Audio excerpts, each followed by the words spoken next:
Now recognize the gentlelady, Vice Chair of the subcommittee from Arizona, Ms. Lesko.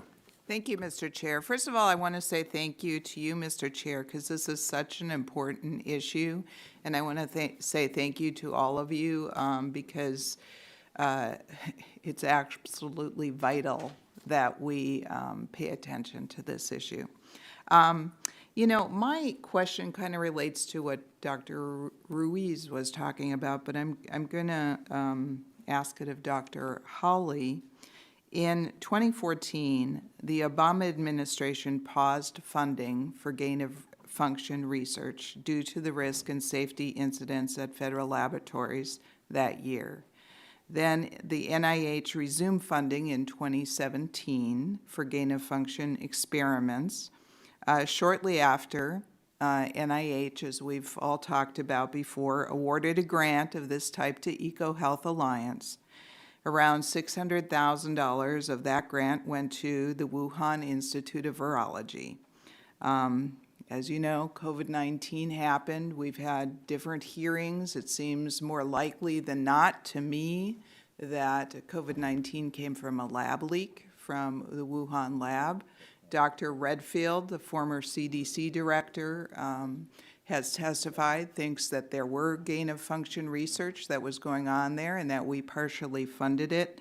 And Dr. Redfield actually told the other subcommittee that I'm on, and the COVID Select Subcommittee, that he thinks we should put a pause on gain-of-function enhanced potential pandemic pathogen research until we know, till we have a broader discussion of it, until we have more biosafety in place. What do you think? It's just my opinion, ma'am, but I agree with your comments, and I think it's most important to have an oversight group to take a look at this. There are gain-of-function experiments that are very beneficial, and we have to have the appropriate panel of individuals, scientists, and lay members to look at that and evaluate that based upon, keep repeating myself, a risk-based approach to see whether or not it will be beneficial. But I think we do need some sort of oversight, and there's no question about that.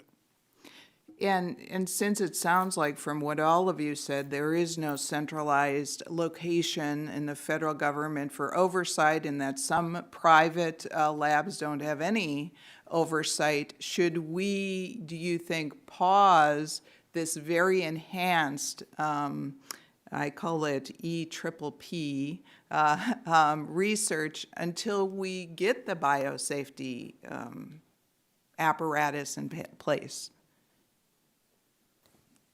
Yes, but again, I emphasize the fact that we do need to start with oversight. Yeah, okay. And we were trying that. There is precedent for not only oversight, but community involvement with the Boston Public Health Commission, the liaison with the people in the community. They know what's going on. The Containment Laboratory Community Advisory Committee in Frederick, Maryland has an interaction between the laboratories of Fort Detrick and the community members, whereby we can openly have transparency, ask questions, publish near misses, and so forth.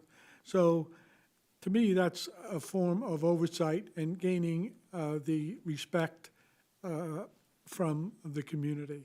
Thank you. And my last question is for you too, Mr. Hawley.